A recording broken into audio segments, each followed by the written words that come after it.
Welcome. My name is Chad Kiefer. I'm the Director of Collegiate Debates at the Intercollegiate Studies Institute. And welcome to our debate tonight, Have Universities Become the Enemy of a Free Society?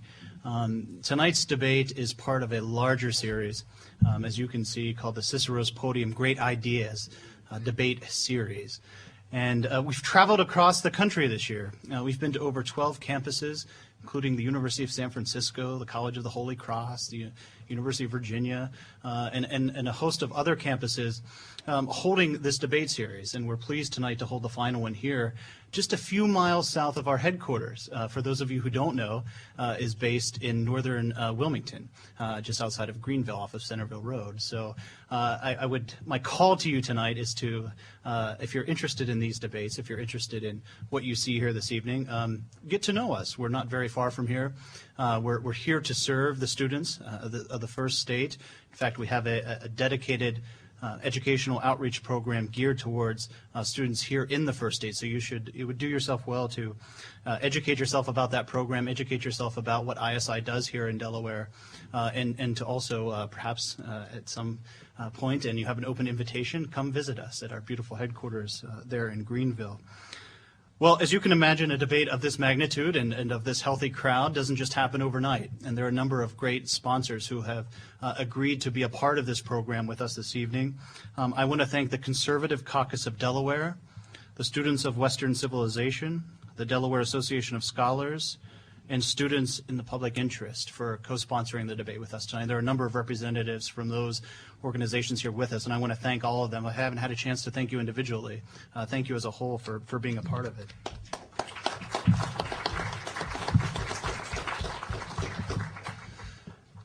As I said, Cicero's Podium is a collegiate debate series. It's a modified intercollegiate debate format. Tonight's debate will be 90 minutes. Each presenter will have a 15-minute opening statement, engage in a series of rebuttals, have a chance to ask each other a direct question, and then have closing statements before we open the audience up to Q&A, and that's a very important part of our debate. So we want you to be engaged in this, as it's a good portion of this program. Well, as my mother tells me, nobody listens to introductions, so let me get on with introducing our debaters. Dr. William Galston is Senior Fellow in the Brookings Institution's Governance Studies Program and College Park Professor at the University of Maryland. Prior to January of 2006, he was Saul Stern Professor at the School of Public Policy, University of Maryland, Director of the Institute for Philosophy and Public Policy, and Founding Director of the Center for Information and Research on Civic Learning and Engagement, otherwise known as CIRCLE. From 1993 until 1995, Dr. Galston served as Deputy Assistant to President Bill Clinton for Domestic Policy, where he had principal responsibility for education policy, among other assignments. His political activities includes service as Issues Director for Walter Mondale's presidential campaign from 1982 to 1984, as a senior advisor to Al Gore Jr.'s run for the Democratic presidential nomination in 98, and again as his senior advisor to Gore's presidential campaign in 99 and 2000. Dr. Galston is the author of 8 books and more than 100 articles in the fields of political theory, public policy, and American politics. His most recent books are Liberal Pluralism, The Practice of Liberal Pluralism, and Public Matters. He is a member of the editorial board of the recently founded quarterly journal Democracy. In 2004, he was elected as a Fellow of the American Academy of Arts and Sciences. Dr. Galston serves on the boards of numerous organizations, including the National Endowment for Democracy, the Council for Excellence in Government, and the National Campaign to Prevent Teen Pregnancy. His opponent, Dr. Alan Charles Kors, teaches European intellectual history at the University of Pennsylvania, where he is professor of history and holds the George H. Walker Endowed Term Chair. Dr. Kors has fought for academic freedom, as he notes in his bio, since his arrival at the University of Pennsylvania. In 1993, he defended Eden Jackowitz in the famous Water Buffalo case, which led to the writing of the Shadow University, which was published in 1988, and to the founding of the Foundation for the Individual Rights in Higher Education, better known as FIRE. Dr. Kors has been elected 4 times to the university and school committees on academic freedom and responsibility by his colleagues. He has received 2 awards for distinguished college teaching and numerous awards for his defense of academic freedom. He has also written and lectured widely on the assault of liberty and freedom on America's campuses. In 2005, he was awarded a National Humanities Medal. Dr. Kors has published extensively on the conceptual revolutions of the 17th and 18th centuries and produced 3 tape series of that period for the Teaching Company. He was editor-in-chief of the Oxford Encyclopedia of the Enlightenment. Dr. Kors will begin our debate tonight with the opening affirmative statement of 15 minutes. Thank you. Thank you.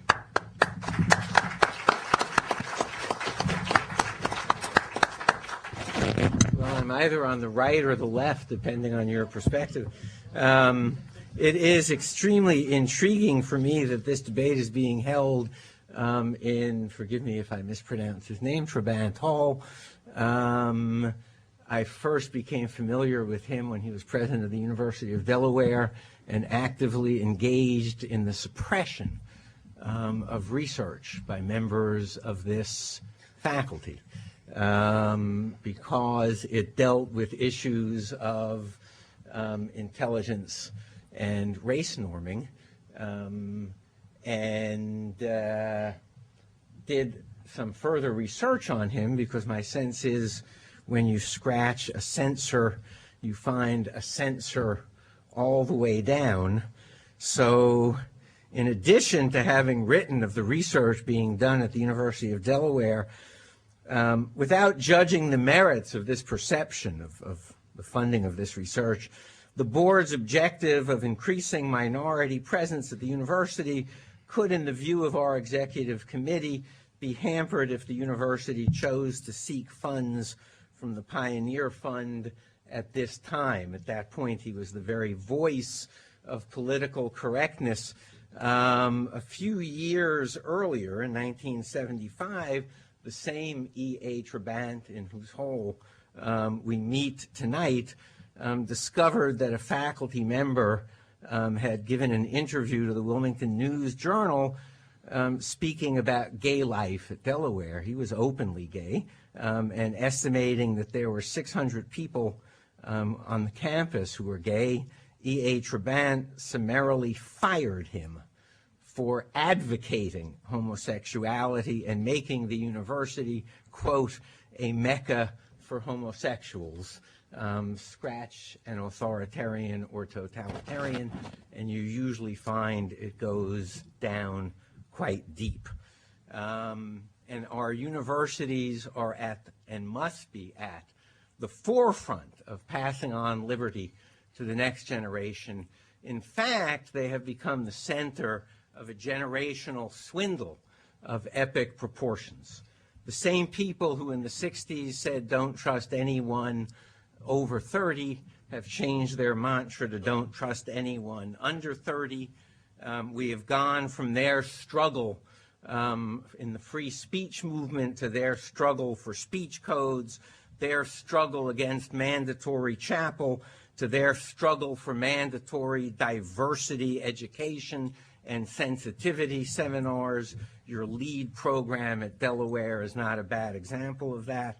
From their struggle for racial integration to their efforts for ever newer forms of separate racial programs. Our institutions of higher education have indeed become the enemies not only of a free, but of a decent society. Where speech should be freest, it is, in fact, the most restricted on our college campuses. Speech codes must be heard to be believed. At the University of Maryland, where Professor Galston teaches, for a significant period of time, until when I exposed it on John Stossel's show on free speech, they removed it from their web. Whether they have never removed it from being a policy promulgated by the president.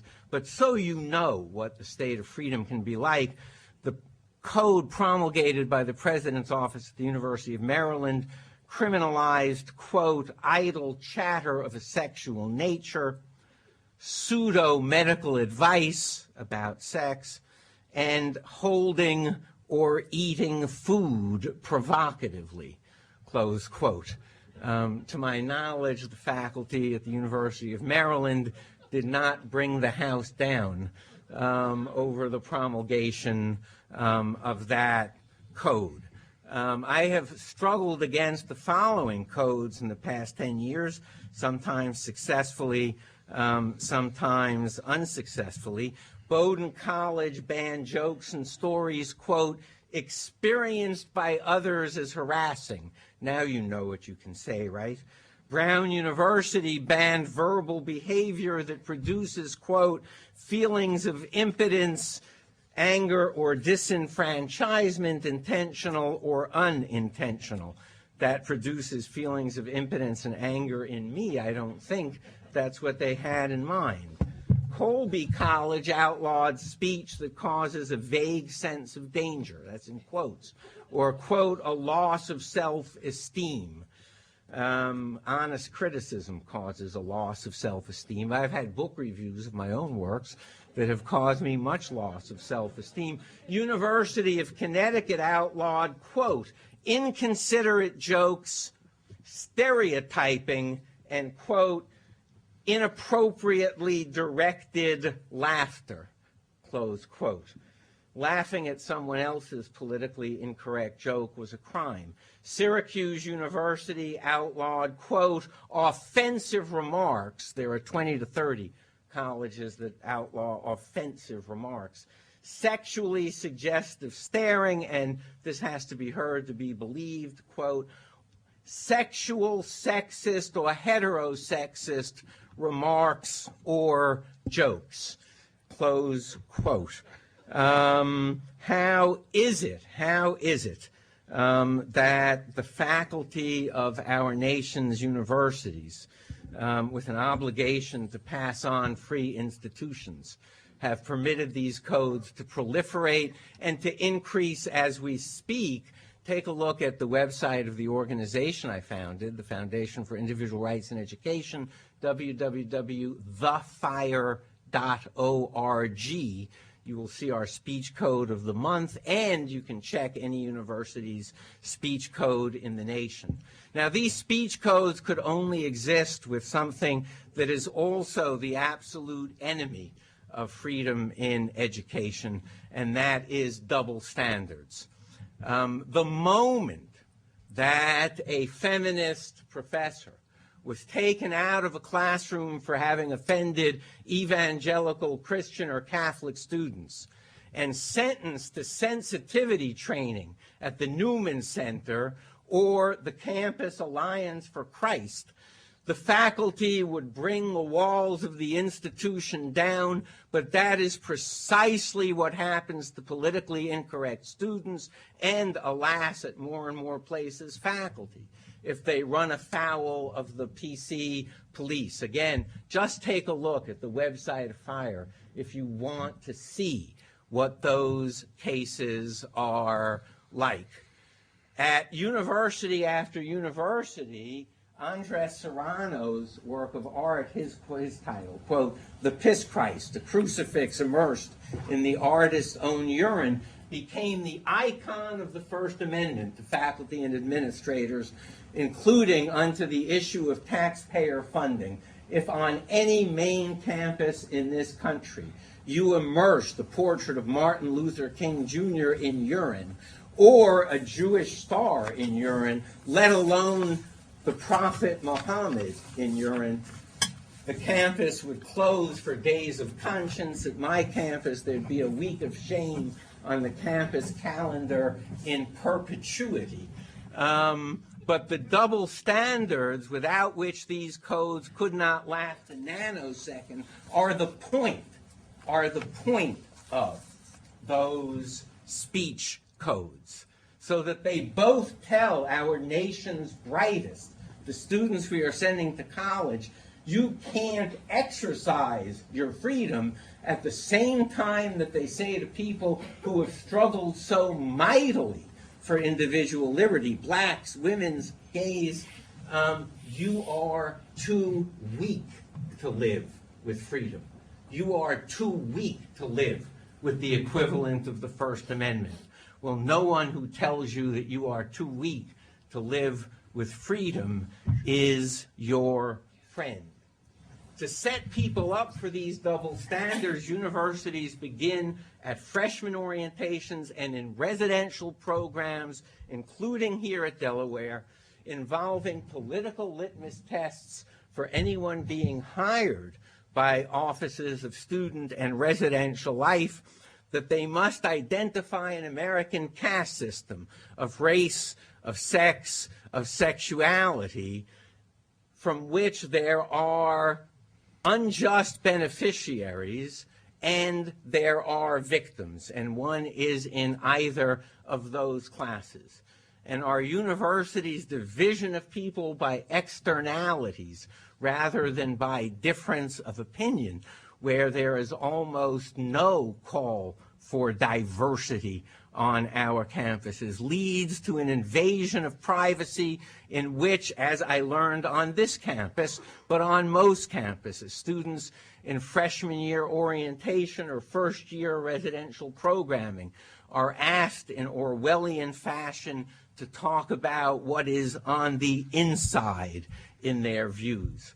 The social engineering that occurs at universities with their multicultural read not white centers, that's all multicultural means, is not white, with their division of people by race, sex, and sexuality, engage in a social engineering that is the antithesis of liberty. When I was a young assistant professor at Penn, I co-founded a college house in the early 1970s. We had living together under the same roof Maoist revolutionaries and the then underground college Republicans. We had living under the same roof gay activists and the head of the Campus Crusade for Christ. We had under the same roof radical first-wave feminists and the leaders of the evangelical organizations on campus. They offended each other all the time, but freedom is an extraordinary medium, and they learned to humanize their relationships, talk to each other, and occasionally even to learn from each other. Not only would I not be hired as a professor at a university today, I would not be hired as someone fit to be with students in residential circumstances, because both in residential life and in department after department, program after program, we see the creation of closed-shop political fiefdoms that are the antithesis of liberty. Self-proclaimed Christians and Republicans will not get hired in most of the humanities, the soft social sciences, and certainly not in residential living. And those who are the worst victims of such illiberal policies are dissident women and blacks themselves. Camille Paglia, one of the most interesting anti-feminist critics, has never been the object of a job search or fight over her services, though she is a liberal Democrat. She is a critic of feminists. And don't hold your breath for Walter Williams or Thomas Sowell to be a target of opportunity affirmative action hire on any of our campuses. The effect on students is to be exposed to the need to self-censor, to run afoul of double standards and censorship, and to find themselves in programs, women's studies, ethnic studies, increasingly almost all literature departments, and alas, my own field in history, to encounter only one point of view when it is debate and intellectual diversity and respect for privacy and respect for the ability of young adults to work things out in terms of discussion, not coercion, that underscores liberty. Thank you.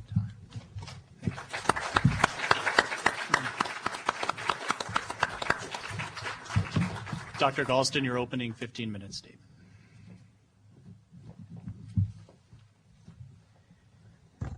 Well, I have some sad news for you, ladies and gentlemen. If you've made the trek to the University of Delaware to witness a clash of the titans over fundamental principles, I'm afraid you're going to be disappointed. It's not going to be that kind of evening. The reason it's not going to be that kind of evening is that there are many matters on which Professor Coors and I begin by agreeing. Perhaps in the course of these 90 minutes we'll drive one another farther apart. I certainly hope not. What do we agree on? We agree that the sorts of speech codes that he just described and derided are a bad idea in principle, regardless of their effects in practice. I think we agree that forcing incoming freshmen to experience the equivalent of race, class, and gender re-education camps is equally a bad idea in principle. We certainly agree that a campus ought to be a place in which the free speech rights of unpopular speakers are protected vigorously by the university administration. We share a reverence for John Stuart Mill and more broadly for the Enlightenment values that he represents. Should I just sit down? I don't think so. But where is the disagreement? I think the disagreement revolves around matters of judgment and a sense of proportion. And that's what I'd like to appeal to during these 90 minutes. Let me stipulate, as the lawyers would say, to the validity, at least for the sake of argument over the next 10 minutes, the validity of everything that Professor Coors has just said. That does not mean, and I do not believe, that our colleges and universities have, on balance, become the enemies of a free society, and I will try to say why.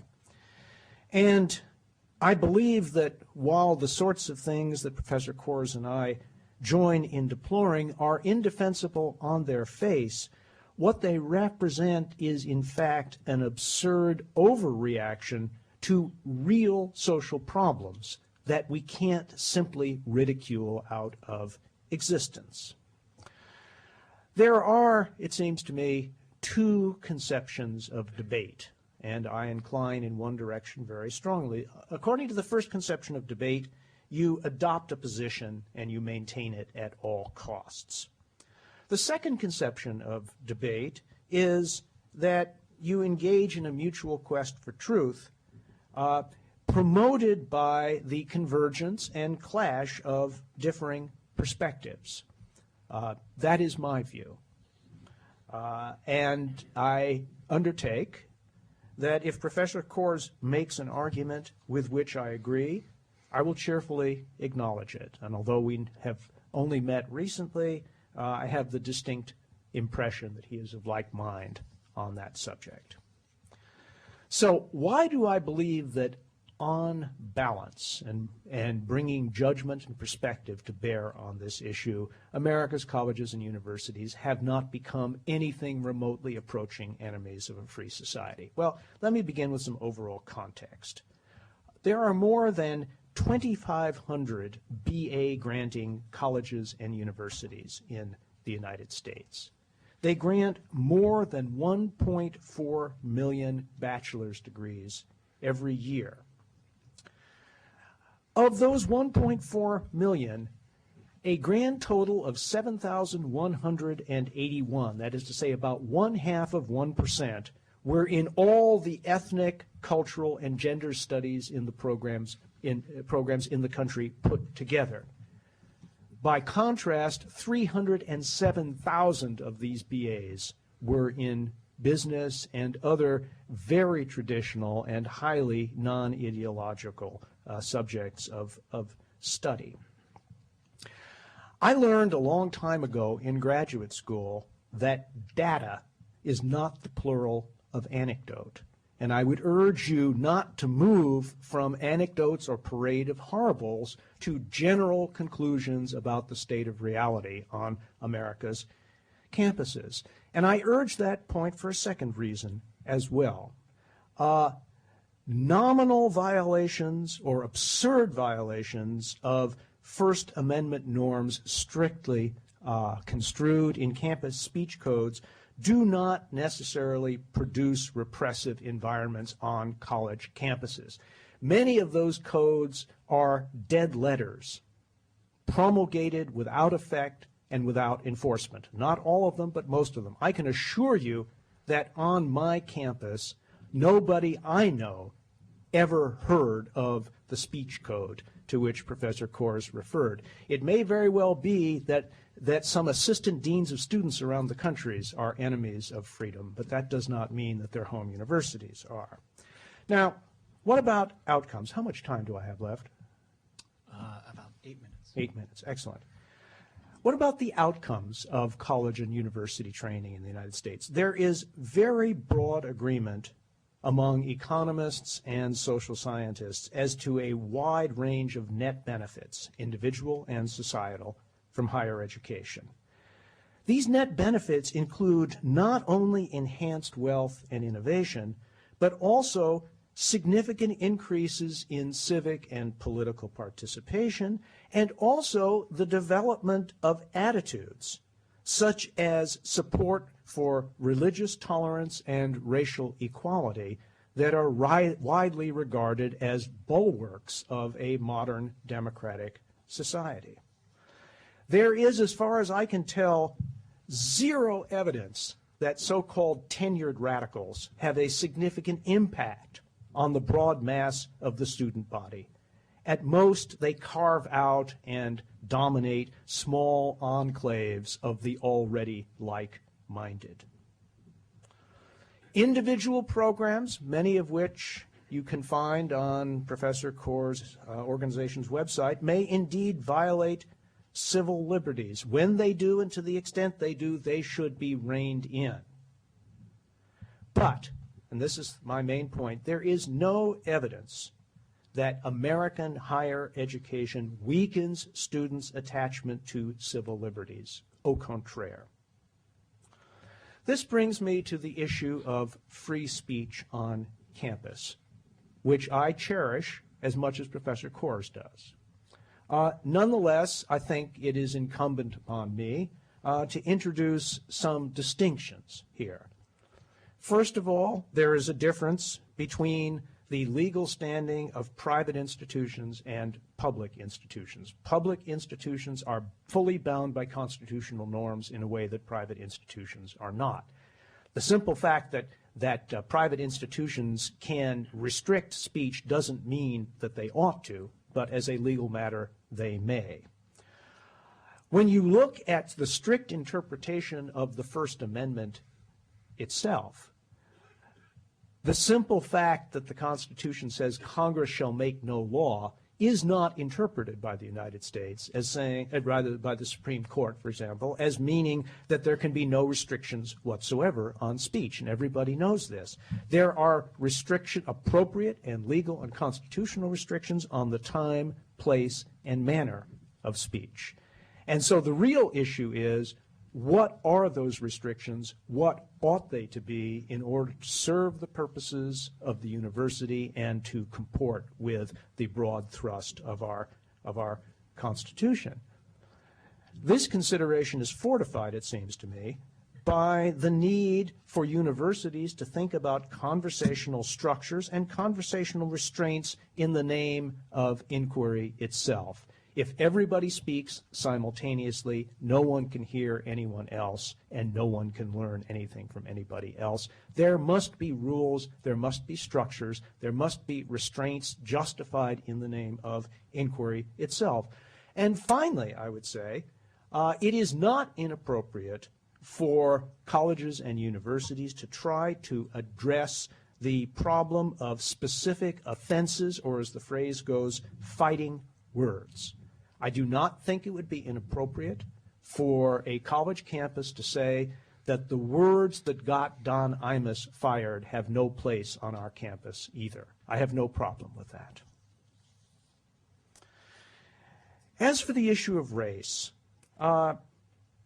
when I arrived at the University of Maryland in 1988, I should have known but didn't that higher education in Maryland had a long history of racial segregation, and that it was Thurgood Marshall's rejection on racial grounds by the University of Maryland Law School that had set in motion a chain of events culminating in the Brown v. Board decision.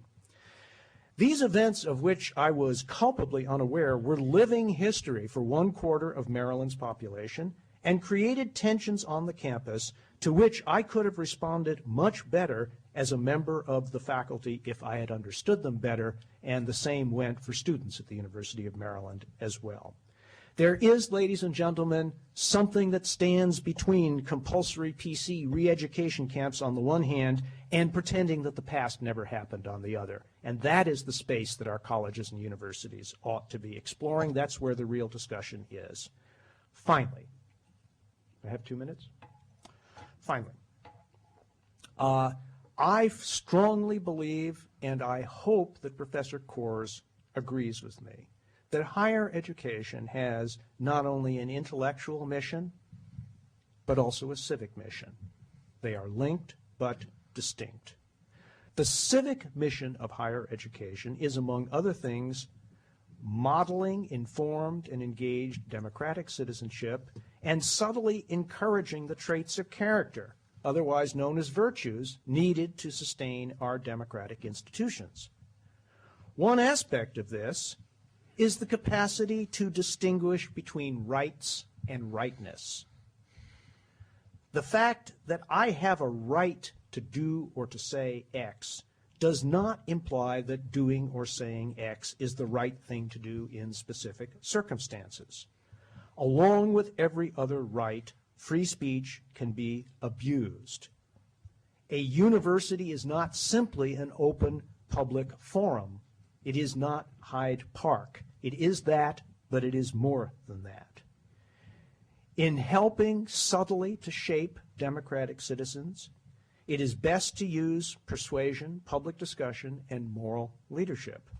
But from time to time, it may be necessary to insist that certain modes of speaking and acting are incompatible with continued membership in the university community. Where that line should be drawn and how it should be defended is another aspect of the real discussion that we need to have. Thank you very much.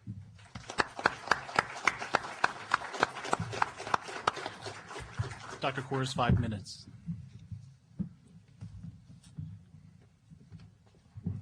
Well, it would have been more fun if there were someone willing to defend what universities do daily, weekly, monthly for the past 20 years. But let me address some of the points made. These speech codes were not opposed by faculty on their campuses, and they are not dead letters. To know that they are dead letters, you would have to know what happens behind the veil of confidentiality in student judicial systems, or attend, as my group has attended year after year, meetings of the Association of Student Judicial Administrators, whose goal is to bring the benighted students of a wicked America into the moral understanding of their administrative sense of what this country is and must be politically. You have no idea if anyone on your campus has been a victim of that code, because if they have been, they have plea bargained and undergone sensitivity training to avoid draconian penalties up to suspension and expulsion. And it is the moral obligation of people, even mildly left of center, who find themselves on college campuses, to care about the liberty of those who disagree with them, to care about it passionately. No nation that educates without liberty is long going to preserve it. We do have a public-private distinction. It's crucial. So let private universities that wish to have the guts to say, we don't think our students can live with the same equivalent of First Amendment protections that students at the University of Delaware or at any community college can. A university can define itself by its mission, but let it do so with truth in advertising. We believe your sons and daughters to be the racist, sexist, homophobic progeny of a wicked American. For $40,000 a year, we will coercively undertake their moral enlightenment. Fine. Let them thus advertise themselves, and let's see who pays the fees. The effect of these codes are self-censorship. Students who are afraid to discuss the major issues that you rightly note have to be discussed on our college campuses. And students do avoid so much indoctrination by their choice of major, which is why universities have codes to produce self-censorship, residential and first-year orientation, sensitivity training. It's why our writing programs, look at them campus after campus. Our writing programs are invariably writing about race, writing about gender, in short, oppression studies. The effect on students of only hearing one point of view, like the effect on society, is devastating. When I was an undergraduate, I took a course with a brilliant Marxist professor, Arno Mayer, at Princeton on 20th century Europe.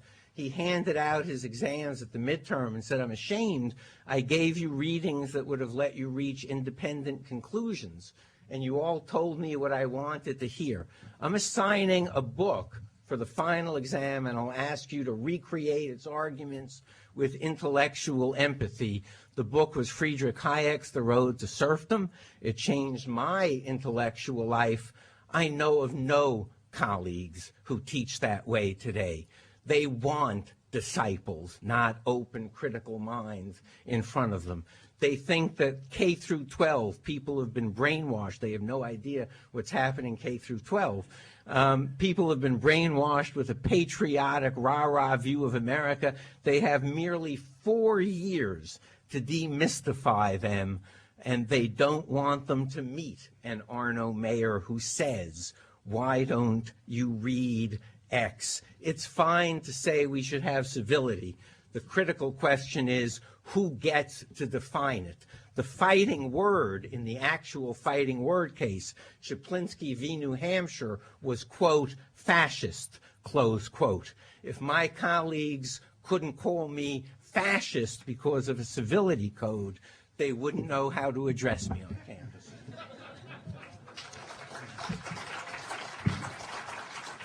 Five minutes, Dr. Galston.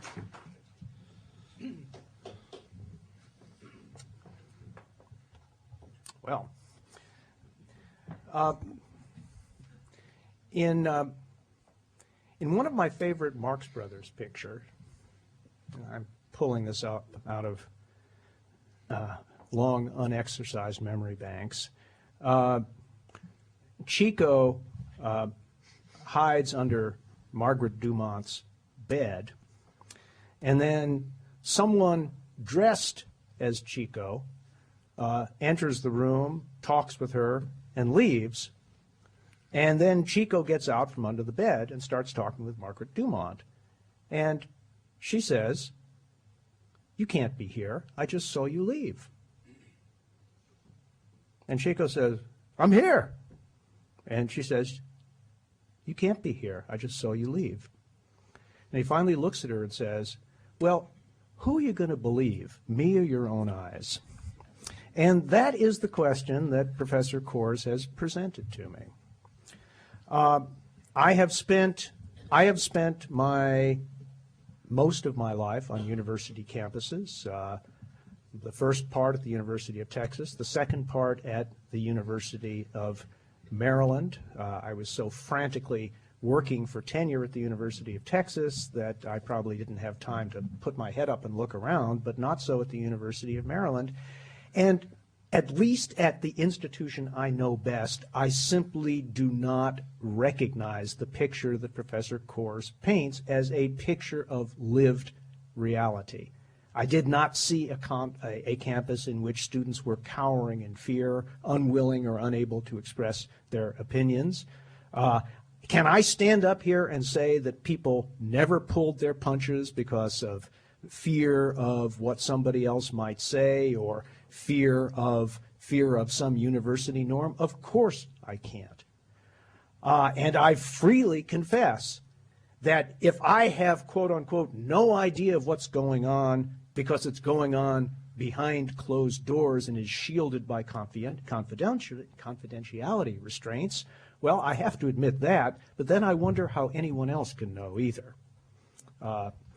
And Professor Kors has, however, recall that I said at the beginning, if a point is made with which I agree, I will cheerfully acknowledge it. He made one point with which I will agree, and that is that there are sections of our colleges and universities where single political viewpoints tend to dominate overwhelmingly. That is a real problem. That is not a good thing. And and I will go farther and say that it can become self-replicating, where people who are all of one mind will tend to select new faculty members who share that point of view. I think it is the affirmative responsibility of university administrators, once they sense the development of that problem, to do something about it and to point out to department chairs and hiring committees that it is their responsibility to diversify the education that their students are receiving. Indeed, it's a matter of common knowledge that you can create a continuum of academic disciplines with the political and ideological centers of gravity arrayed along that continuum, and humanities and social science departments are much more likely to be on the left side of the continuum. Business schools and engineering schools and the hard sciences are much more likely to be located someplace else. Yes, that's a problem, and I think that people in positions of responsibility at universities are going to have to think harder about that problem and do something about it.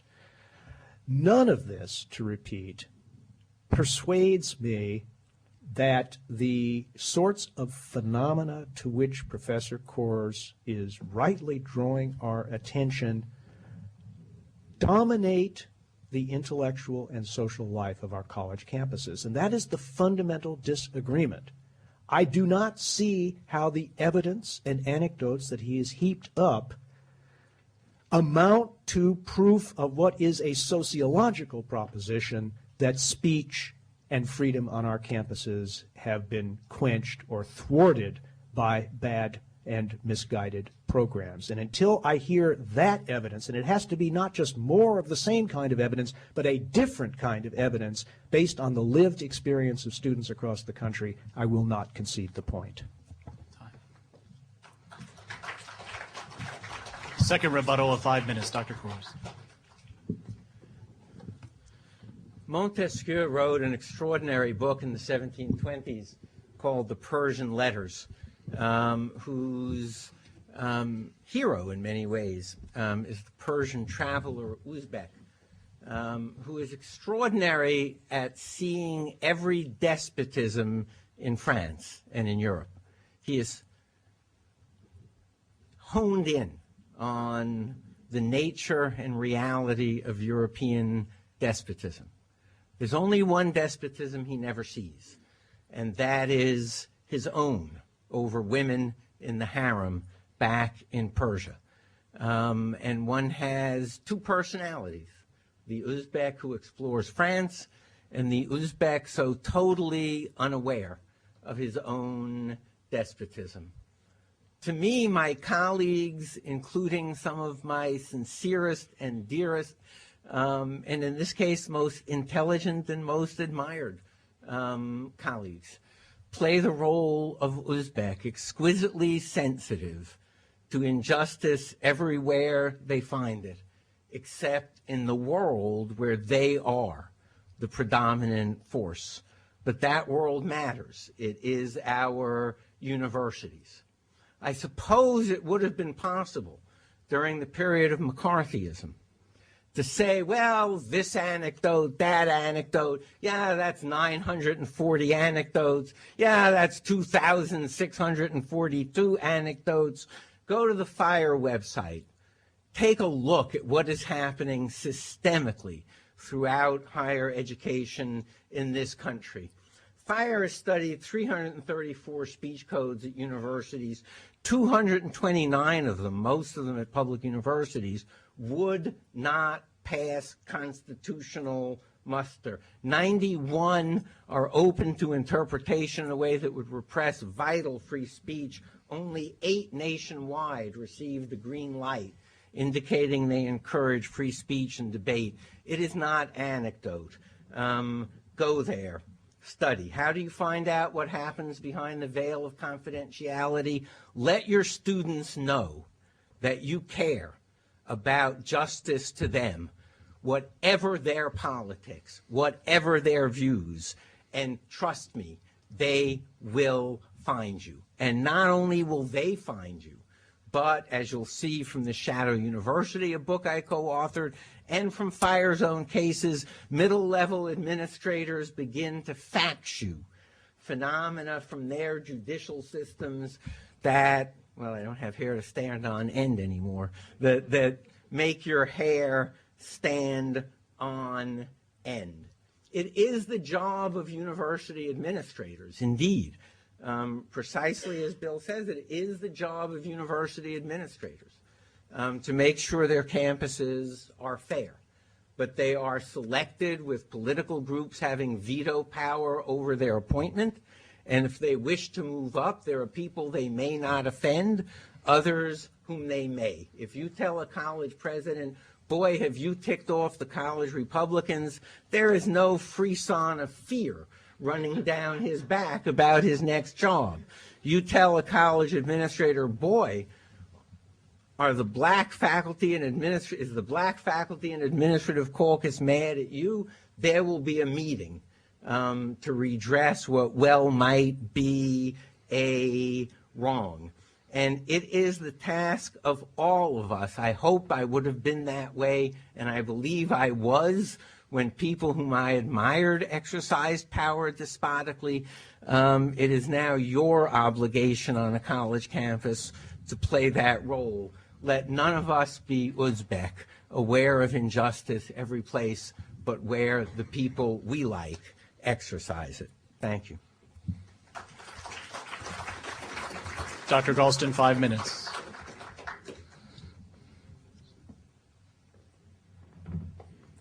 Well, I fear that I've already reached that dismal point in the proceedings where all I can do is repeat myself and to see how inventive I can be in finding ways of doing it. Professor Kors has the advantage of me. He has spent a substantial portion of his life working on studying, aggregating, and disseminating information about particular programs and particular excesses on college campuses. I certainly cannot match that knowledge, and I will not pretend to try. And so for purposes of argument, let me stipulate to what he has to say about statistics on campus speech codes. I was raising a different question, not whether they would pass constitutional measure or muster if challenged, but rather what is their real effect on our campuses? How seriously are they taken by students and by administrators? How much of a chilling effect do they, in fact, exercise over the intellectual life of the university? And if they are so patently unconstitutional on their face, why hasn't the American Civil Liberties Union, which has chapters in virtually every nook and cranny of our country, found students willing to bring test cases? I'm aware of a handful of such cases, many of which are described on Professor Kors' website, but I would have thought that this would be fertile ground indeed. I think the reason for it is that in the majority of cases, these codes, which are filled with overreaches and absurdities, are dead letters. They shouldn't have been issued in the first place, but the proposition that they now define the quality of life on the University of Delaware, the University of Maryland, or any place else that I know, is not supported by any of the kind of evidence that I have accumulated as a lifetime academic. Now, obviously, as the former Secretary of Defense, who surely knew what he was talking about, has pointed out, the absence of evidence is not the evidence of absence. I cannot, therefore, as an epistemological matter, I cannot prove that, I am not Montesquieu's ambiguous hero. Of course, I may be sticking my head in the sand. But I have to tell you, ladies and gentlemen, I was trained as a political scientist. I am by nature attuned to the nature of the institutions in which I function. Perhaps some of the rest of you have spent time recently in colleges and universities around the country. And so what I'm doing is appealing to your judgment and your common sense and your sense of proportion. Are things really that bad? Are they really bad at all? Is it really anybody's position, any sensible person's position, that colleges and universities are net subtractions from the sum of human liberty in this country? I don't think that proposition can be sustained. Thank you very much. If you were a white professor on a predominantly white campus and heard from a significant number of black students that there was systemic bias against them, presumably your heart would open, your mind would open, you would listen. You would know, well, some complaints aren't real, but some complaints are. Some complaints are excuses for this or that, but some complaints are real. On every campus, and I visit a lot, conservative and libertarian students say, and people such as I listen to them, but they need people such as you to listen to them. On every campus, conservative and libertarian students say, I cannot speak my mind in discussion. They probed my insides in freshman orientation in a way that was humiliating on matters of race or gender. I get graded down for honest intellectual disagreement with a professor. Now, one hears those complaints from conservative students. Some of them are true, perhaps, some of them false, perhaps, but you have to want to know. So you're the most decent person I've debated with on these issues on a campus. Why are you so convinced, unless you have talked to them, that what conservative and libertarian faculty and graduate students and undergraduates are saying is false, and to not be an Uzbek? Don't you need to listen to them and determine whether they are merely scoring points or making complaints that a moral person ought to be concerned about? 5 minutes, Dr. Galston.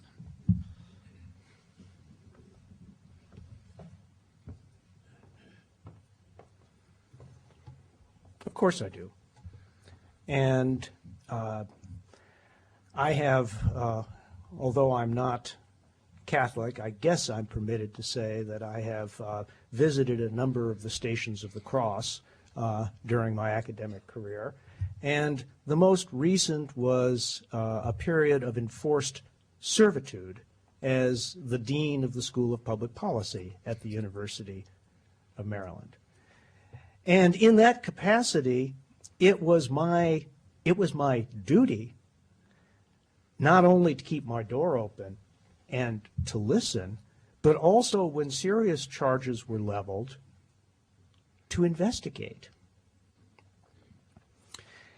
And I have to report to you that I tried to be as scrupulous as I could in the process, in the processes of investigation, sometimes informal, sometimes formal, and there was very frequently a lot of daylight between what students reported and what I was able to ascertain to the best of my ability actually occurred.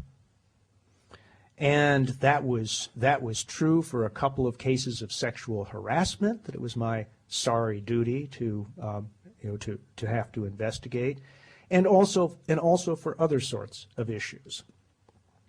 And so it was my duty to listen. It was also my duty not to take what I heard at face value, because to take it at face value and draw conclusions from it would have been not only a violation of intellectual integrity, but also grossly unfair to the professors and students whose conduct was being impugned. So yes, I think we all have a duty to remain open, but we have to be as open to the possibility that students have a variety of motives for saying what they do, as we are to the possibility that what they are reporting is simply true, and I'm sure, at least as a general proposition, Professor Kors would agree with me. A couple of other points. Once again, you can't do social science on the basis of anecdotes. You certainly can't do it on the basis of an N of 1. But in the course of having to deal with sexual harassment issues, I had many, many opportunities to deal with the campus legal office.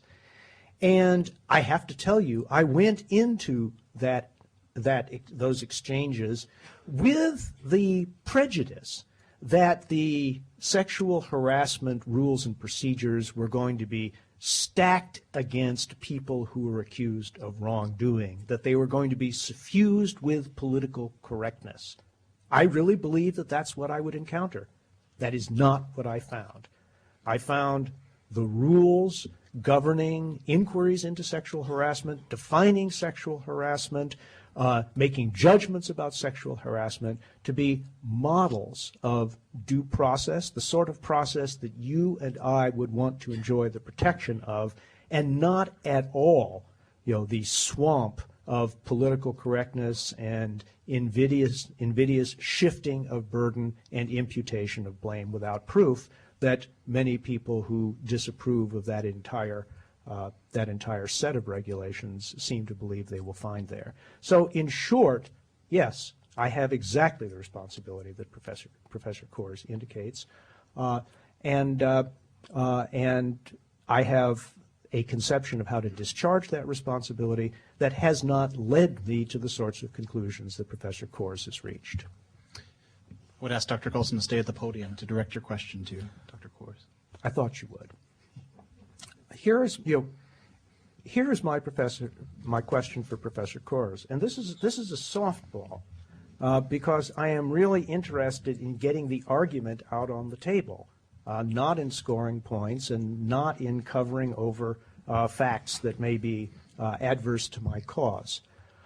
I have reached an all things considered judgment that despite many flaws, including flaws that Professor Kors and others who have joined with him have taken the lead in exposing, that despite all of that, America's colleges and universities add to the strength of liberty in our country. And Professor Kors was honest enough just a couple of minutes ago to stand up and say that on balance, taking everything into account, just the reverse is the case in his judgment, that America's colleges and universities subtract from the sum of and the strength of liberty in our country. And I'd like to give you whatever time, I guess it's 5 minutes that the schedule permits, to put in front of this assembly the propositions that have led you to that very dramatic conclusion, which suggests that we would be better off as a country if we simply abolished them all. Dr. Kors, 5 minutes. I'd settle for just stopping subsidizing them. I don't want to abolish anything.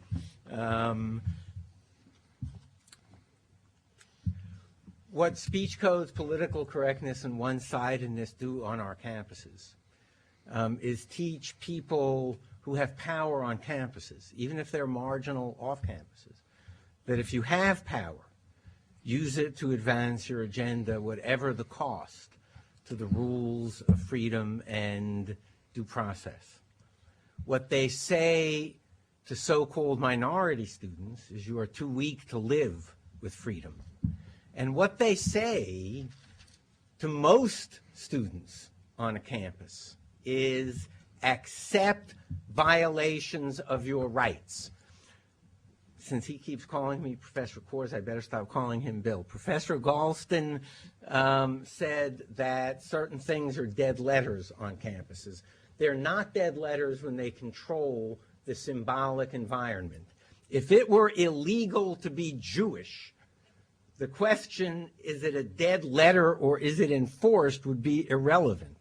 The noxious nature and the cowardice involved in accepting a campus which privileges certain political agendas and teaches people to self-censor, to stay silent, to not argue, to not bear witness to what they really believe, that takes away from liberty. Colleges are the one institution in society allowed to sort people out by IQ and the ability to complete complex tasks. Other than in technical fields, that's why recruiters recruit there. They don't recruit there because of what you are taught in English departments or in history departments, or indeed, in most cases, I'm sure not at Maryland, in political science departments. Recruiters come despite, not because of that. So universities add intelligence tested by complex tasks to society. Are they adding liberty? No. In a society in which little kids know to say it's a free country when authority tells them something inappropriate. On college campuses, people swallow their bile, self-censor, and stay silent. No nation that educates in those circumstances will preserve liberty or even know when it has lost it. Thank you. Thank you. Well, we'll now prepare for our closing statements. I would ask the audience to begin thinking about your questions for the participants. We're going to have a lengthy Q&A session. There's 8 hours. 8 hours at least. There's a microphone to the left of me here at the end of the aisle. Please, if you have questions, begin lining up behind there, and please direct them to which participant you'd like the question to be answered. Our first closing statement will be Dr. Galston, 5 minutes.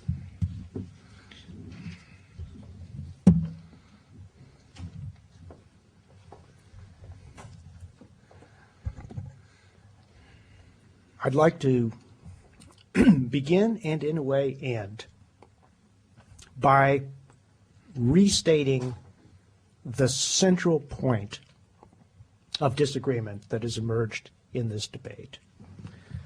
And that central point of disagreement has two components.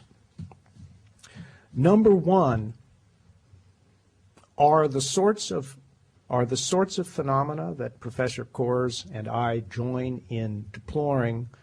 Are they the dominant features of college and university life today? Do they constitute the warp and the woof of that life? Do they pervade the consciousness of students and faculty members at these institutions? Or are they considerably more marginal than that? My contention is that in most, though obviously not all circumstances, they are considerably more marginal than that. The second issue between us has to do with what I've called the net effect of America's colleges and universities on our civic, social, and political life. I have appealed to evidence suggesting that not only in sheer economic terms, but in social, civic, and political terms as well. Those who have the privilege of undergoing an education for 4 years or 6 years or 8 at what is universally acknowledged around the world as the finest system of higher education in the world end up more, not less able to think critically, more, not less able to participate politically, more, not less aware of their rights and privileges as American citizens. Let me not paint too Pollyannish a picture. I have argued publicly and have no intention of concealing the fact that I have so argued tonight, that America's colleges and universities are doing a much worse and weaker job of preparing their students for social and political life as democratic citizens than they can do and should do, and I would add, once did. And I commend all of the groups who are working in their different ways to restore the consciousness of the historic civic mission of universities and making it a lived reality. I myself have made a series of proposals along those lines. But to recognize that as part of the university's mission is to say that we are interested simultaneously in opening democratic minds and in shaping democratic citizens. And universities are not simply open fora. They are not simply Hyde Park. They are institutional structures designed to create a supportive atmosphere for certain sorts of purposes. And they are legitimately so. They may shape the circumstances of speech, although, except in rare instances, they should not control the content of speech. And I will say one other thing in conclusion. I think Professor Kors was absolutely right early in the discussion to say that it is not the part of a university to protect its students from bruising intellectual contest or from criticism. I absolutely agree with that. I would suggest that many of the students who are coming to him with their tales appear not to have heard that part of their message. I do not believe that they will be subject to judicial censorship or punishment by the university's codes if they speak out. No, it'll be something much harder. They will have to go against the majority opinion of their colleagues. That's not easy, but that's what the life of the mind often requires. Thank you. Time.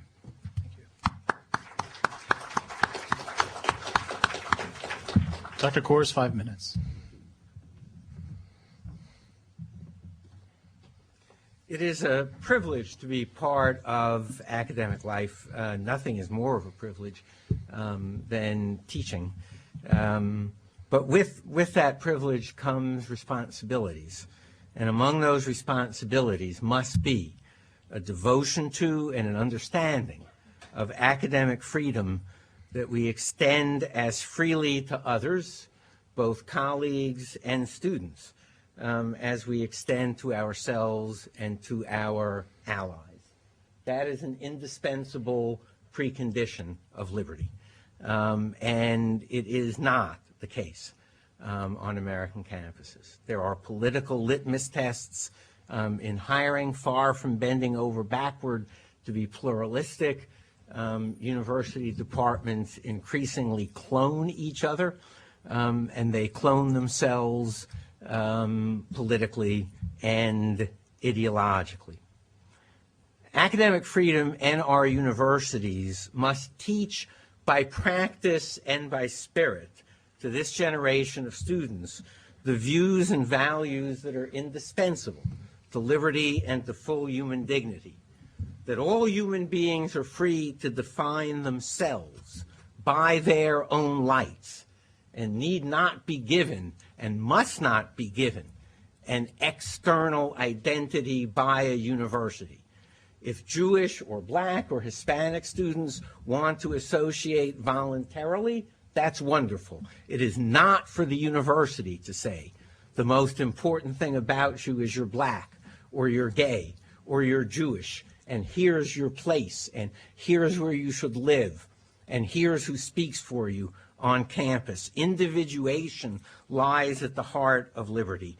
Every free man and woman possesses individual rights and bears individual responsibility, but on our campuses we increasingly see group rights and group responsibility. Legal equality is a foundational right in a free society.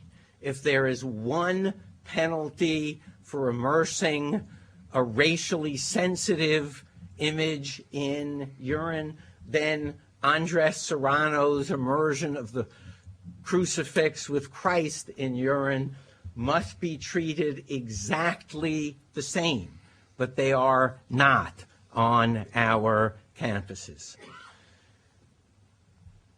And liberty of opinion, speech, and expression, not only because there might be universities that, absent crisis, do not enforce their speech codes. At the University of Pennsylvania, what brought down Sheldon Hackney, our president at Penn, was not a day-by-day imposition of the speech code inappropriately, but that at a moment of crisis, that was the coercive instrument to fall back on. But even apart from that, to send our sons and daughters, the brightest of them, to places that say it's okay to censor opinion, speech, and expression, and we don't really enforce this code that much. Liberty of opinion, speech, and expression in practice and as a cherished value is indispensable to a free and, in the deepest sense, decent and dynamic society. If these truths are betrayed on our campuses, they will not long survive in the hearts of our students or our society. And your experience as dean aside, I think it is time to start listening to the voices of students who can talk to you about double standards and oppression on their campuses. Thank you.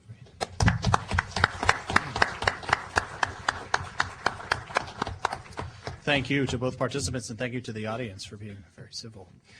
Sir, please direct your question to one of the participants. Is this working? Okay. It's kind of hard to gather my thoughts, but this is for Bill. You see, he lets you call him Bill. I didn't know how to pronounce his last name, so I just said Bill. Fair enough. I've been called much worse. Last Saturday, there was a Cinco de Mayo party, I think. And I just read about this on UD Daily, and apparently they had a south of the border theme, and there were some pictures on a networking website, Facebook, that I didn't see the pictures, and the article didn't really describe the pictures in any way.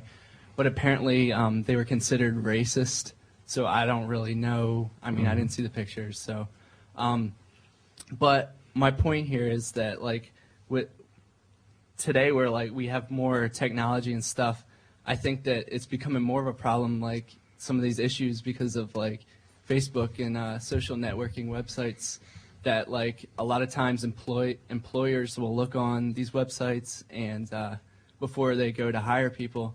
And it's like the more freedom you get, with these websites becoming available, like the more freedom with technology and stuff becoming available, the more oppression there is, because now you have to worry about what you do because they'll look at your pictures or what your interests are or whatever. So my question to you, I guess, is how do you feel about this situation with these social networking websites? Well, my son is just a little bit older than you are, and now out swimming in the choppy waters of the real world. And I know he feels that he posted some things, at least to the extent that he can remember it, that he now wishes had never been there. He now understands that, for better or for worse, those dare I say, drunken sophomoric postings may become part of his permanent record. It seems to me that, on the one hand, employers are probably going to be savvy enough to distinguish between college hijinks on the one hand and permanent casts of mind or traits of character on the other. But I don't want to trivialize this issue because, as I've lived and functioned in Washington, D.C. now for a quarter of a century, and I can assure you that elected and appointed officials are now thinking and talking very hard about a world of total transparency. And if you don't believe me, ask President George Allen. The simple fact of the matter is that you're right. Given modern technology, your lives are now, quite literally, an open Facebook. Everything you do is potentially open to inspection. I think this raises some very, very profound issues for a distinction that Professor Kors and I join in cherishing, namely the distinction between public and private. That distinction is at the very heart, conceptually and in practice, of a liberal democracy and a free society. And if we're heading toward a world in which technology abolishes privacy, then we have to be very, very worried about the future. So although there's an aspect of your question that I don't think raises devastatingly serious issues, there's another part of it that does. And thank you for asking. Yeah. Dr. Kors. One part of your question that's very relevant is that we do know, and we've had cases now, where university administrators scour Facebook and MySpace looking for student violations. That shouldn't be. I think that the generation that got itself treated as adults in the 60s now has to extend certain privacies and rights to its students. You are, however, morally responsible for what you say, just as you're morally responsible for what you do. My opposition to coercion in matters of opinion and speech is not that I'm indifferent to the content of what other people do and say. It's that I believe that bearing moral witness, fighting ignorance and bigotry with fact and with education, and countering bad speech with good speech, that these are more appropriate than coercion.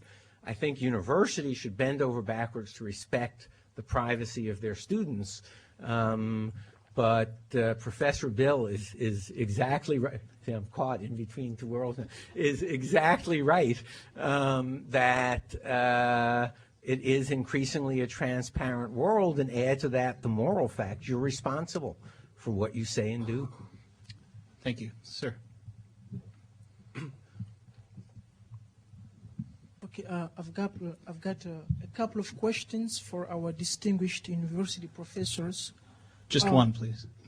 Just one? Yes. Only one of us is distinguished? Just one question, please. Just one question. Okay. What can be done in American college and universities to make sure that students have the right to express themselves freely, regardless their color, religion, gender, or origin?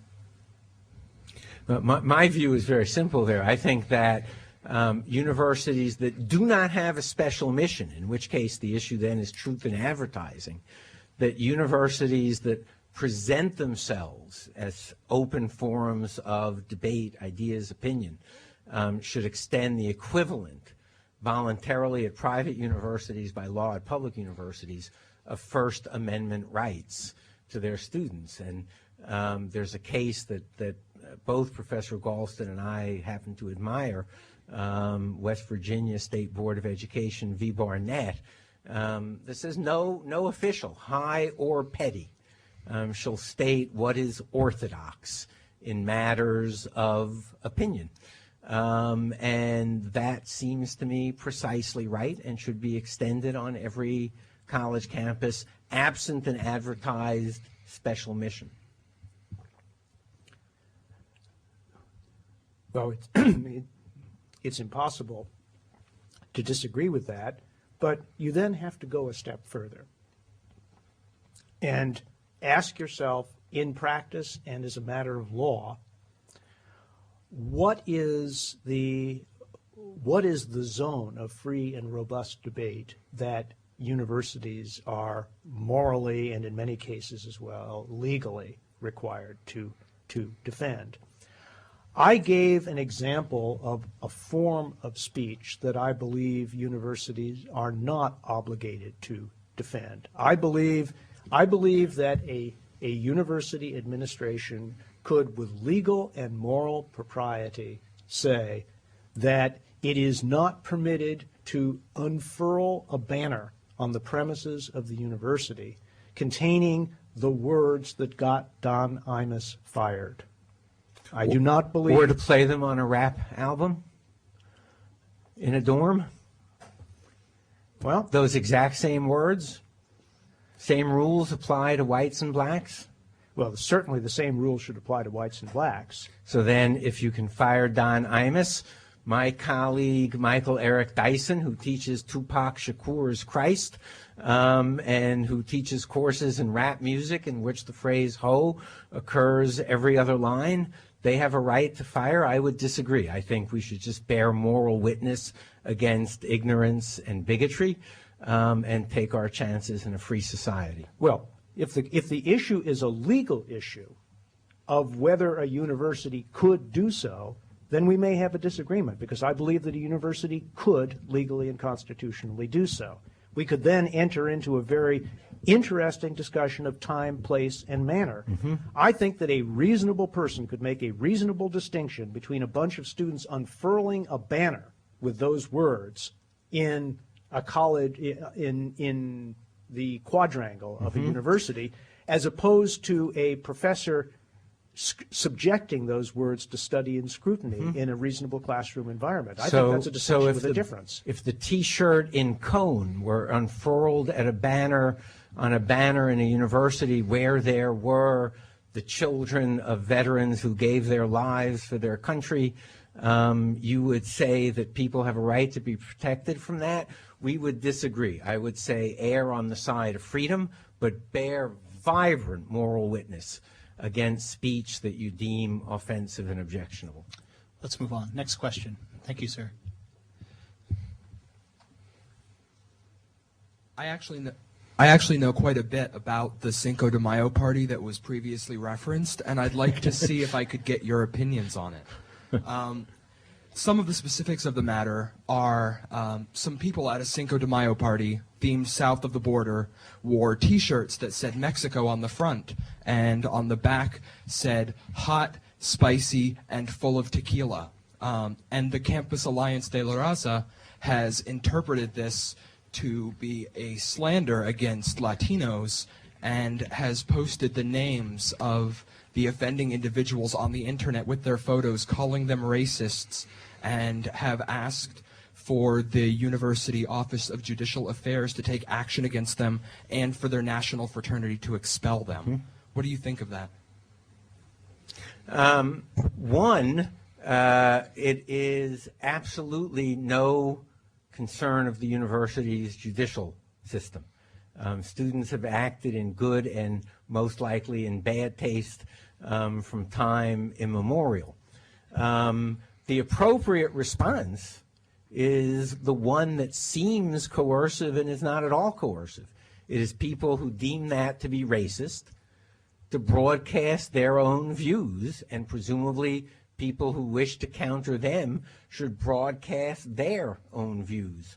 When Christian students came to me at Penn, when Andres Serrano's Piss Christ was being honored, and they said, if this were done to any other group, heads would roll. No one cares about Christian sensibilities. I said, I'll tell you what I would do. If I were you, I would hold a demonstration. Here's what the cross means to Penn. Here's what it means to us. don't call for censorship. That's exactly what happened. 1,500 students came out to talk about what the cross meant to them. It was the largest religious gathering. I'm not even Christian, and it was my idea. It was the well, just look at this face. It was the largest religious gathering in the history of the University of Pennsylvania. You don't need censorship. You don't need judicial systems, but you have no right to be protected from students who wish to call you racist. That is the right of students to do so. On this specific example, I find myself entirely in agreement with Professor Kors. Thank you. Next question. When I was still teaching, I made a proposal that if some students heard two contradictory claims in different classes, that they should have the right, through an anonymous petition, to have these professors debate those conflicting claims in an open forum without implicating the students, without them being known. The students tended to giggle. The faculty were absolutely opposed, and the administration couldn't care less. I would say that one problem with respect to universities is the fact the professor can be, doesn't necessarily have to be, a monopolist in the classroom and say certain kinds of arguments will be acceptable here and certain kinds of arguments will not.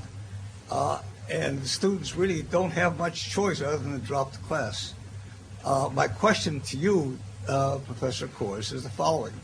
With respect to the dead letter issue of speech codes, what happens if in fact they're selectively enforced so that people who offend the administration or the powers that be get constrained significantly, but others don't even know what's happening? I think that may be a danger with the speech codes that I don't think you were sensitive to. Thank you. Well, speaking as Professor Galston, I'll let Professor Kors speak for himself. But let me, on that point, but let me respond, affirmatively to the suggestion with which you began. I happen to believe that there is entirely too little debate on most college and university campuses, and in particular, debate between or among members of the professoriate.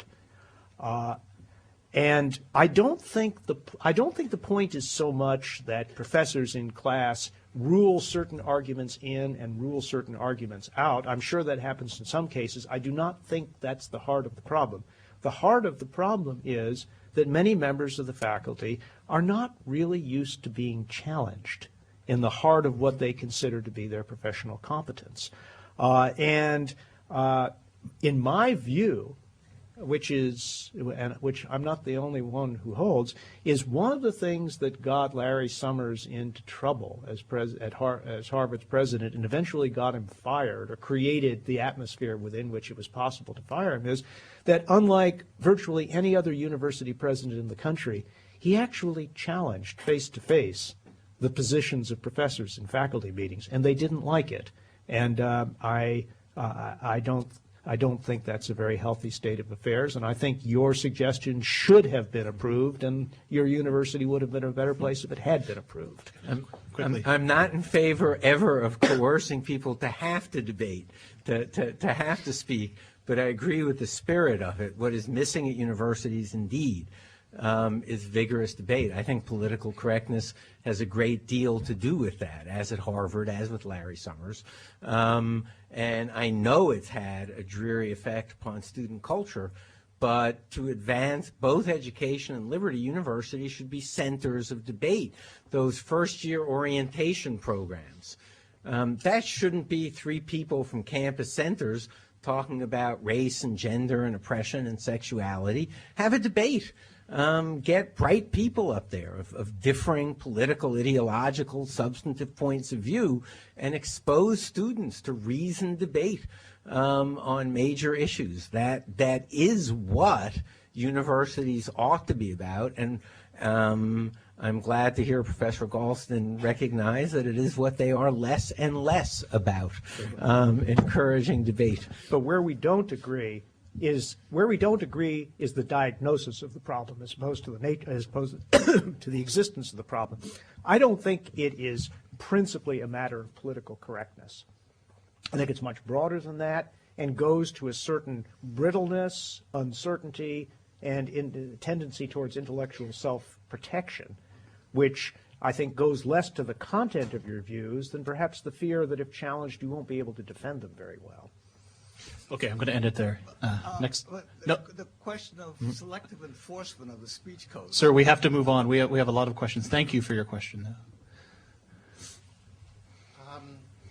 Speak into the microphone, please, sir. My first question would really be to the students here at the University of Delaware. Do you find, and you may just questions for the participants, please. Okay. Would you want to tell the students that their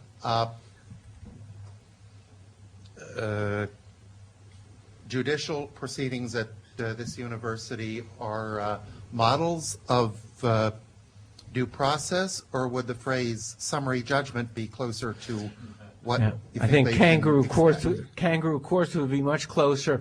Bill used the phrase that I much admired before when he spoke about transparency. And we need immeasurably more transparency in student judicial systems than currently exists. They're part of a university's risk management.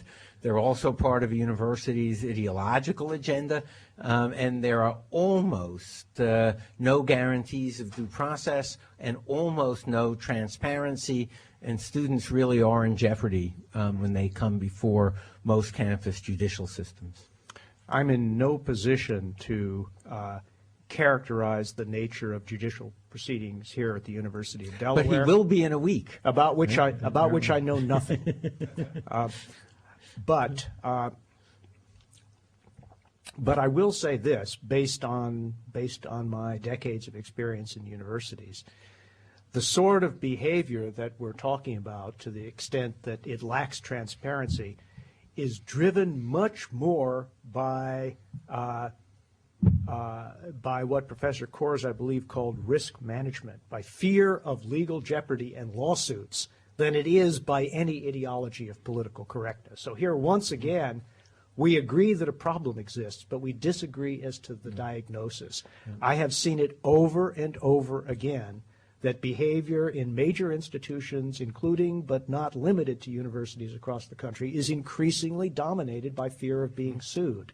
So a lot of this behavior is self-protective, not politically correct. The way I describe universities is that sexuality trumps neutrality, race trumps sexuality, gender trumps race, and careerism trumps everything.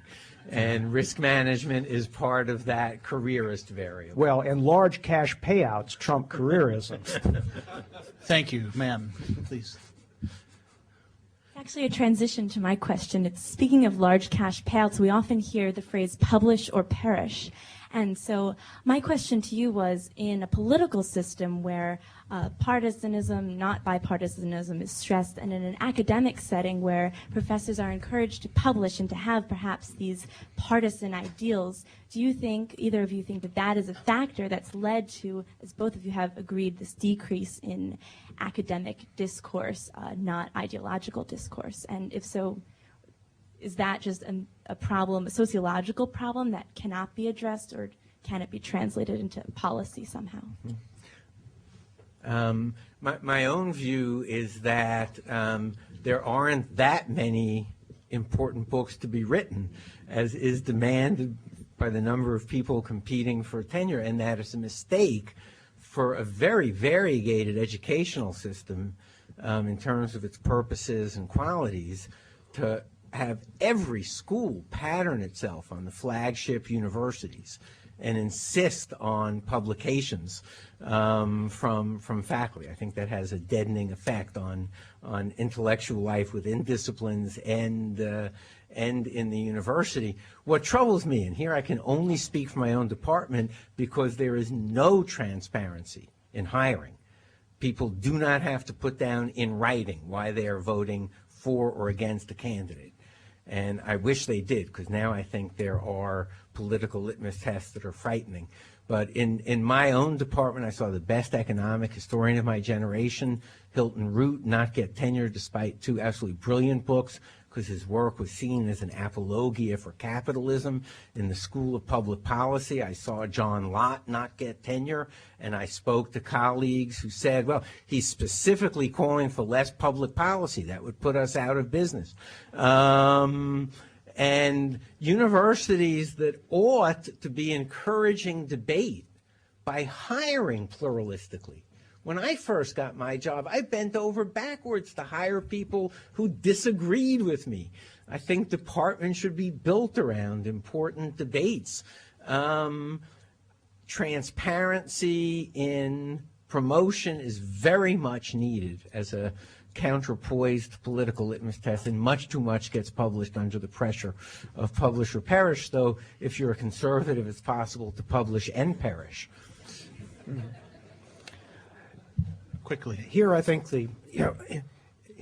it's the second rung on the Coors Galston ladder of academic sin that really is doing the work here, namely careerism. In my experience, junior faculty members are encouraged to publish, but to publish safely.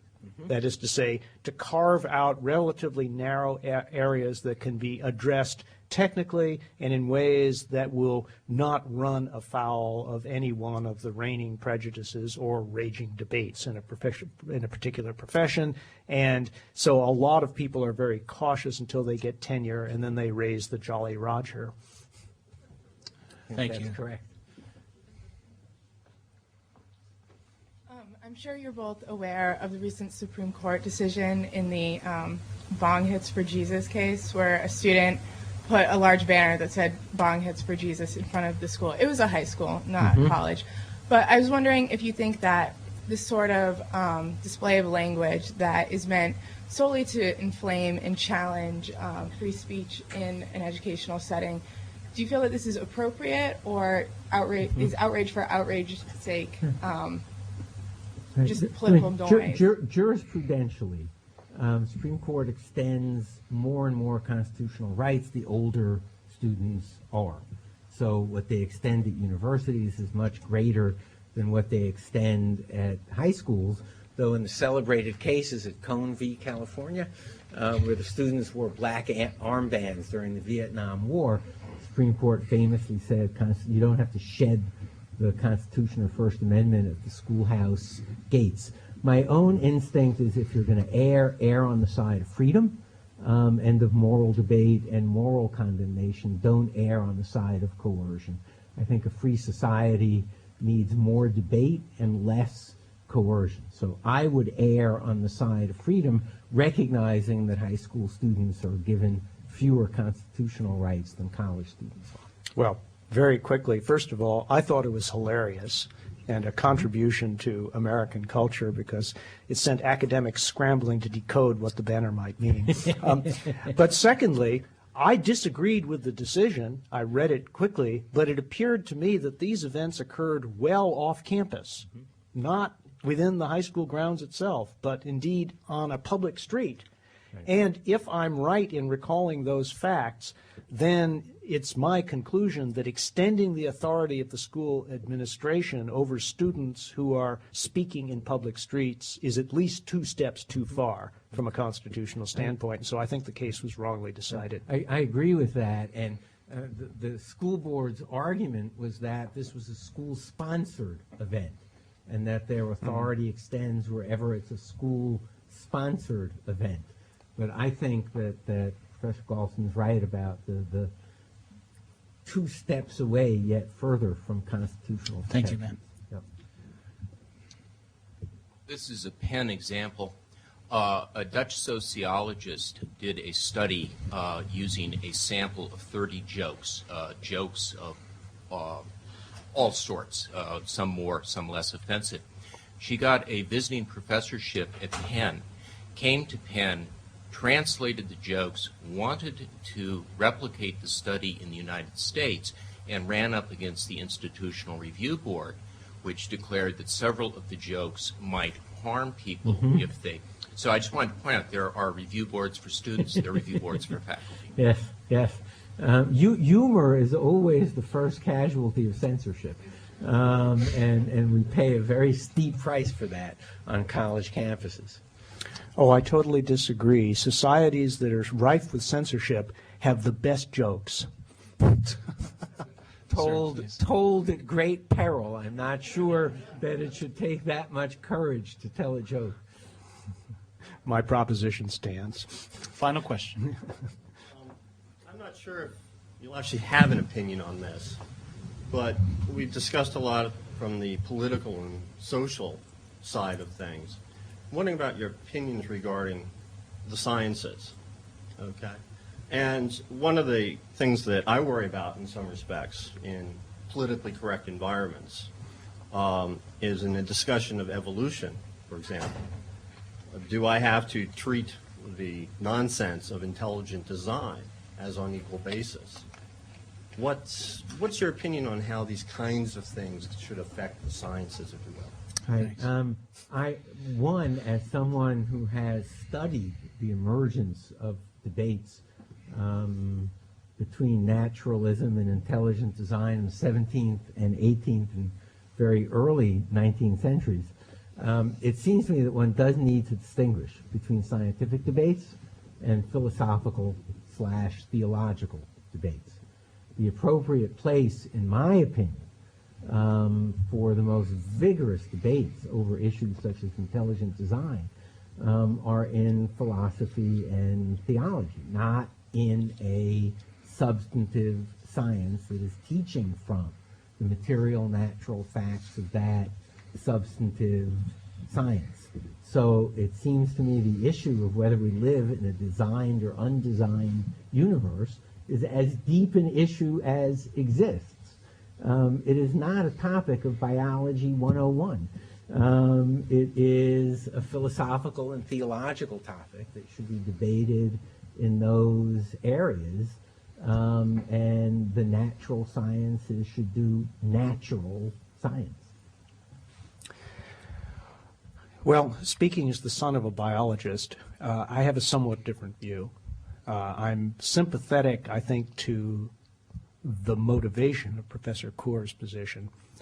But I think that you're going to have the kind of debate we need when we don't have two hermetically sealed inquiries going on, one in the natural sciences and the other over in the divinity schools or the philosophy departments.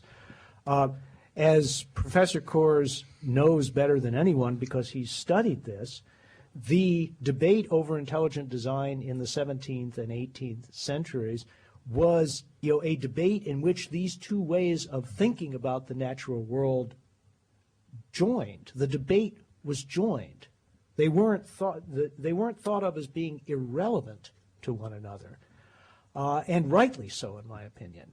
So if it is the case that the conduct of, let us say, evolutionary biology presupposes an answer to a question that from a philosophical standpoint is an open question, then that very fact ought to be part of the awareness of the scientific inquirer and the student, the students of that scientific inquiry. And that is exactly what is lacking. The assumption is that you can be, a Darwinist by day and a faithful Christian by night, and you really don't have to bring those two ways of thinking into conjunction. Maybe they can be harmonized. That's the Pope's position. It's not the standard Protestant position. These are very deep issues, and I think it is a real shame that they are not debated directly and vigorously more often than they are. Again, I'm not sure I would like to see the issue of God debated in Biology 101, but on a college campus, yes. And again, this points to one of our areas of agreement, that people who disagree with each other on college campuses desperately need to be conducting significant amounts of their debates in front of students and, if they wish, other colleagues. but students are missing out terribly on debate that ought to lie at the heart of so much of what a university does as a center of diverse claims of knowledge. And let us all say amen. Join me in thanking Professor Galston, Professor Portis.